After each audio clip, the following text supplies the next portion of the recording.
엘리사가 죽을 병이 들매 이스라엘 왕 요아스가 저에게로 내려가서 그 얼굴에 눈물을 흘리며 가로되 내 아버지여 내 아버지여 이스라엘의 병고와 마병이여 하매 엘리사가 저에게 이르되 활과 살들을 취하소서 활과 살들을 취하매 또 이스라엘 왕에게 이르되 왕의 손으로 활을 잡으소서 곧 손으로 잡음에 엘리사가 자기 손으로 왕의 손에 안찰하고 18절입니다. 또 가로되 살들을 취하소서 곧 취함에 엘리사가 또 이스라엘 왕에게 이르되 땅을 치소서 이에 3번 치고 그친지라. 하나님의 사람이 노하여 가로되 왕이 5, 6번을 칠 것이니이다. 그리하였다면 왕이 아람을 진멸하도록 쳤으리이다. 그런즉 이제는 왕이 아람을 3번만 치리이다 하니라. 엘리사가 죽을 병에 들었습니다. 북이스라엘의 왕이었던 요아스 왕은 눈물을 흘리면서 엘리사를 찾아갔습니다. 그리고 붙잡고 울기 시작했습니다. 내 아버지여, 내 아버지여, 이스라엘의 병고와 마병이여.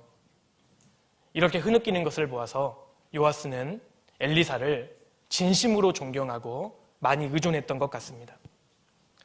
당시 북이스라엘을 괴롭히던 나라가 아람이었습니다. 그동안 이스라엘을 지켜주던 엘리사가 이 세상을 떠나면 이제 이스라엘은 풍전등화와 같은 상황에 놓이게 됩니다. 그래서 이 요아스 왕은 울기 시작합니다.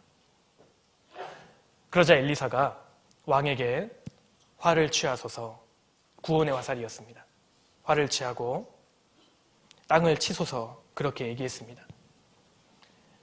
성경을 읽어보면 이 요아스 왕은 정말 순종적이고 마음이 겸손했던 사람이라는 것을 알 수 있습니다. 왜냐하면 엘리사 선지자가 시키는 대로 그는 행하고 있습니다. 15절에도요. 엘리사가 저에게 이르되 활과 살들을 취하소서 활과 살들을 취하매 16절에도 활을 잡으소서 곧 손으로 잡음에 17절에도 창을 여소서 곧 열매 가로되 쏘소서 곧 쏘매 18절에도 살들을 취하소서 곧 취하매. 이 요아스 왕은 한 나라의 왕이 선지자의 말씀에 이렇게 순종하고 이렇게 겸손히 행했던 왕은 사실 그렇게 많지 않습니다. 그런데 북이스라엘의 12번째 왕이었던 요아스 왕에게 부족한 것이 딱 한 가지 있었습니다. 무엇이 부족했습니까? 활을 치소서 예 3번 치고 그친지라. 요아스 왕은 신앙의 원한과는 거리가 멀었습니다. 성경에서 엘리사는 성령의 그림자이기도 합니다. 엘리사 앞서 활동했던 선지자가 엘리야 선지자인데 엘리야 선지자는 죽음을 보지 않고 산 채로 승천했던 선지자입니다. 마찬가지로 주님께서 십자가에 죽으시고 부활하시고 승천하셨습니다. 주님이 승천하신 이후에 이 땅에 역사하시는 분이 성령 하나님이십니다. 엘리사는 성령의 그림자가 됩니다. 엘리사가 요아스의 모습을 보고 노했습니다. 하나님의 사람이 요아스의 모습을 보고 진노했습니다.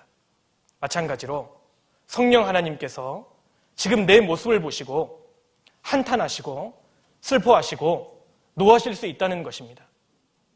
주님 말씀 앞에 겸손히 순종하는 사람도 하나님 보시기에 안타까울 수 있다는 것입니다. 한번 자문해 보시면 좋겠습니다. 정말 주님이 나를 보시고 이해해 주실까요? 정말 주님이 내 인생을 보시고 정말 인정해 주실까요? 아니면 나를 책망하고 계시진 않을까요? 3번 치고 그친지라. 엘리사 선지자는 요아스 왕에게 왕이 5, 6번은 칠 것이니이다 그렇게 책망했습니다. 무슨 말입니까? 요아스 왕은 5번 칠 수도 있었고 6번 칠 수도 있었다는 것입니다. 아니 그 이상은 칠 수 있었다는 것입니다. 우리는 열린 세상에 살고 있습니다. 여기 계시는 어떤 한 분도 운명이 결정되어 있지는 않습니다. 주를 위해 더 열심을 품고 더 살 수 있는데 그러지 못하기 때문에 주님은 책망하시는 것입니다. 왕이여 5, 6번은 칠 것이니이다. 만약 이 요아스 왕이 아람 군대에 의해서 그의 아내나 딸이 몹쓸 짓을 당했다면 아마 이 요아스 왕은 3번 치고 그치지 않았을 것입니다. 5, 6번, 아니 그 이상은 아마 쳤을 것입니다. 한 나라의 왕의 마음에 원한이 없었습니다. 하나님은 그 모습을 보시고 안타까워하시고 책망하고 계시는 겁니다. 우리 시대 점점 신앙의 원한을 가진 사람들이 줄어들고 있습니다. 우리 시대는 용납의 시대입니다. 우리 시대는 최대한 관용의 시대입니다. 우리 시대의 정신은 내 하고 싶은 대로 하라. 오락이 질비하고 미지근한 것이 대세인 시대가 우리 시대라고 할 수 있습니다. 그래서 불행하게도 구원받은 그리스도인들 중에도 신앙의 원한을 가진 사람들이 점점 사라지고 있습니다. 라오디게아 교회의 성도의 모습과 같은 미지근한 성도들의 모습들이 너무 많다는 것입니다. 적당한 그리스도인, 미지근한 그리스도인, 안주하는 그리스도인, 3번만 치는 그리스도인, 그런 그리스도인들이 대세인 시대가 되었습니다.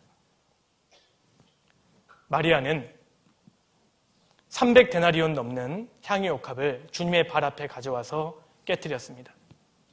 그런데 그 모습을 보고 누가 가장 판단을 많이 했습니까?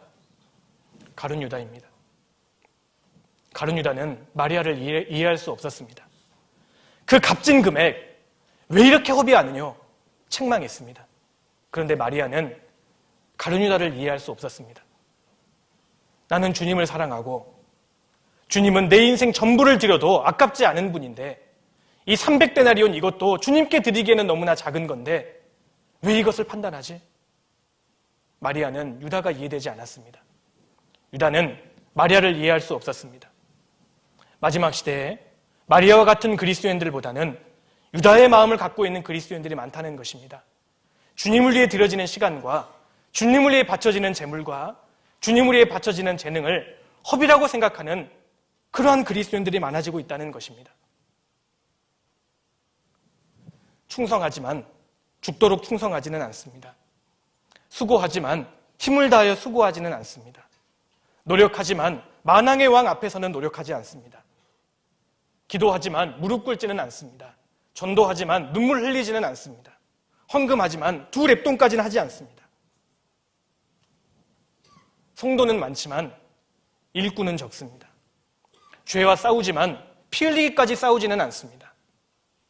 다름 아닌 라오디게아 교회의 모습 아닙니까? 열심히 하지만 원한을 가지고 열심히 하지는 않습니다. 마지막 시대의 교회의 모습일 수 있다는 것입니다.